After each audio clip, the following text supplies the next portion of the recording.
नमस्कार. घरोघरी मातीच्या चुलीमध्ये आपण पाहतोय आजीला आणि सारंगला खूप भूक लागलेली असते. ते आले नाही तर आपण जेवण करू असं म्हणतच असतात. तितक्यात ऋषिकेश आणि जानकी येतात. मग सगळ्यांची जेवणाची तयारी होते. सगळेजण जेवायला बसतात. सारंग म्हणतो, आई आज सगळं माझ्या आवडीचं आहे, किती छान, मला खूप भूक लागली, पटकन वाढ. आणि त्याच्याकडे बघत तिला डोळ्यासमोर सौमित्र दिसतो. सौमित्रालाही हे पदार्थ खूप आवडायचे, किती आवडीने खायचा तो. मग तिच्या डोळ्यात पाणी येतं आणि ती पटकन किचनमध्ये निघून जाते. ती रडते पाहून जानकीच्या लक्षात येतं. जानकी तिच्या जवळ जाते. आई तुम्ही नका काळजी करू, काही खबर लागली का ग सौमित्राची असं विचारल्यानंतर ती सांगते, मुंबईला आहे, एवढं तरी कळलं आहे ना, आपण लवकरच त्यांचा शोध घेऊ, तुम्ही काळजी करू नका असं म्हणत तिच्या सासूला ती सावरत असते. तितक्यात तिथे नानासाहेब येतात. अगं किती वेळ लावतं जेवायला, चला म्हटल्यानंतर सगळेजण जेवायला जातात. रात्री जेवणानंतर सगळेजण रूममध्ये येतात. अवंतिकाचा फोन आला होता. जानकी सांगू लागते की तो किडनॅप झाला आहे. ती आणि ते दोघंजण एक ठिकाणी गेलेले असताना पाण्याची बॉटल घ्यायला उतरल्यानंतर कोणीतरी त्याला 4 जणांनी किडनॅप करून घेऊन गेले. ही बातमी कळल्यापासून माझा तर जीव बेचैन झाला आहे असं जानकी सांगू लागते. मला नाही, हे काहीतरी गोड बंगाल वाटते, सयाजीरावचंच काम आहे, तुम्ही त्यांना विचारा.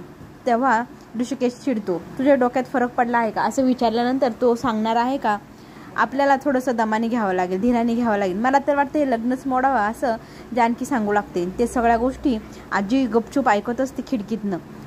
आणि मग ऋषिकेश म्हणतो, आता काहीतरी मार्ग मी काढतो, तू काळजी करू नको. नक्की यांचं काय शिस्त आहे आजीला काही कळेना. आजीने अर्धीच गोष्ट ऐकलेली असते. पण आजीने इकडे ऐश्वर्या सौमित्राला भेटायला येते. सौमित्र त्याच्या चेहऱ्यावरनं ती पट्टी बाहेर काढते आणि त्याला म्हणते, बघ आज आपली मेहंदी आहे, तुला मेहंदी काढायची नाही का हातावर, मी आज तुझ्या नावाची मेहंदी माझ्या हातावर काढणार आहे, चल तर तुझ्या पण हातावर काढते. ती त्याच्या हातावर ए काढते. तेव्हा ती म्हणते ए म्हणजे अवंतिका नाही. मग त्याचा हात पुन्हा घेते आणि ऐश्वर्या असं पूर्ण नाव ती त्याच्या हातावरती काढते. इकडे ऋषिकेशने एक युक्ती लावलेली आहे, आपण लग्नाचं धान्य थोडंसं द्यावं सयाजीरावांना असं ती सांगते. पण तिची आई म्हणते, त्याला जर धान्य नेऊन दिलं तर तो म्हणेल मी काही गरीब आहे, मला भीक लागली आहे का तुमच्याकडनं धान्य घ्यायला. तेव्हा ऋषिकेश समजून सांगतो की सगळा खर्च समसमान व्हायला हवा ना, मुलगा काय मुलगी काय, आपला पण खर्च हवा ना. मग नानासाहेब म्हणते मला पटते. मग सगळेजण तयार होतात. मग जानकी आणि ऋषिकेश ते द्यायला त्यांच्या घरी जातात. आजीला थोडा संशय येतो, नक्की त्यांच्या डोक्यात काहीतरी शिजत आहे.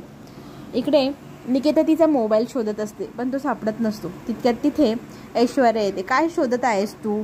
मग तिच्यासमोर मोबाईल दाखवत म्हणते, हा तुझा फोन, तो तर माझ्याकडे आहे. तेव्हा ती सांगते, याच्यामध्ये जी रेकॉर्डिंग आहे ना ती मी पाहिली, खूप छान रेकॉर्ड केला आहेस तू, ती डिलीट करते आणि पुन्हा असं काही केलं तर बघ, माझी मेहंदी आहे आज, ती तुझ्या हातावर मेहंदी काढते असं म्हणत तिच्या हातावर खोटारडी असं नाव काढते. आणि अजून काही गडबड केली तर तुझ्या कपाळावरही मी खोटारडे असं टॅग लावायला मागे पुढे पाहणार नाही. इकडे बाळासाहेब सौमित्रासाठी जेवायला घेऊन येतात. त्याचे हात सोडतात. मग तो जेवण करतो आणि पाणी आणायला बाळासाहेबांना सांगतो. तो पटकन बाजूला पडलेलं ब्लेड हातात घेऊन बसतो. मग त्याला बांधून बाळासाहेब पुन्हा बाहेर निघून जातात. इकडे पोचलेले जानकी आणि ऋषिकेश, पुढे काय काय प्लॅन करायचा, आपल्याला यांच्या घरातच शोध घ्यायला हवा असं जानकी वारंवार सांगत असते. तितक्यात अवंतिकाचा फोन येतो. काही खबर लागली का सौमित्राची. तेव्हा जानकी म्हणते, आम्ही सयाजीरावच्या घरी आलो आहे, लवकरच काही खबर लागली तर तुला फोन करून कळवू.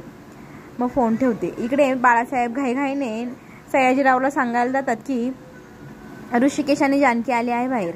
मग दोघंजण घरात येतात. ते त्यांचा हेतू सयाजीरावला सांगतात. धान्य देण्यामागचं कारणही सांगतात. पण तो म्हणतो, मला भीक लागला आहे का. तेव्हा ऋषिकेश समजावून सांगतो, सगळा खर्च समसमान व्हायला हवा, मुलगा काय मुलगी काय सगळं आपलंच तर आहे, आपणच एकमेकाचं खर्च पण वाटून घ्यायला हवं. पण तयार नसतात. मग वानवळा म्हणून तरी ठेवा आमचं धान्य. तेव्हा सयाजीराव तयार होतात धान्य ठेवायला. आलोच मी ऐश्वर्याला बोलवून असं म्हणत ते मध्ये जातात. ऋषिकेश जानकी ते गेल्यानंतर धूम ठोकतात ते सौमित्राला शोधण्यासाठी गोडाऊनमध्ये. इकडे ऋषिकेश आणि जानकी आल्याची खबर सांगतो ऐश्वर्याला. मग त्याच्या बायकोला सांगतो, तुम्ही जाऊन बाहेर पाहुणचार करा. मग ती बाहेर गेल्यानंतर ते दोघंजण बोलू लागतात की मला काहीतरी संशय येतोय, ते दोघंजण इथे आले आहे म्हणजे त्यांना सौमित्राची खबर तर लागली नसेल ना, आता काय करायचं. म्हणून ती म्हणते, तुम्ही जाऊन त्यांच्याकडे लक्ष ठेवा बाहेर, मी बघते काय करायचं. मग सयाजीराव ठीक आहे असं म्हणत बाहेर जातात. बाहेर गेल्यानंतर कुठेच दिसत नाही ऋषिकेश आणि जानकी. त्या नोकराला विचारल्यानंतर तो सांगतो की ते धान्य ठेवायला आउट हाऊसमध्ये गेले आहे. आणि हीच खबर लगेच सांगायला घाईघाईने ऐश्वर्याकडे तिचे बाबा जातात. इकडे सौमित्रने ब्लेड पानने त्याचं दोरी कापलेली असते आणि तिथून धूम ठोकून पळून गेलेला असतो. पुढच्या भागामध्ये आपल्याला असंही पाहायला मिळेल, ऋषिकेश आणि जानकी तिथे पोहोचतात तेव्हा तिथे ऑलरेडी सौमित्र पळून गेलेला असतो. त्यांच्या मागोमाग तिथे सयाजीरावही येतो. ते बघतात की इथे काय करताय तुम्ही, तेव्हा ते घाबरतात, मागे वळून पाहतात. सौमित्र तर आधीच पळून गेला आहे. जानकी आणि ऋषिकेशने मदत करण्या अगोदरच. सयाजीराव आता पुढे काय निर्णय घेतो हेही पाहणं खूप रंजक ठरणार.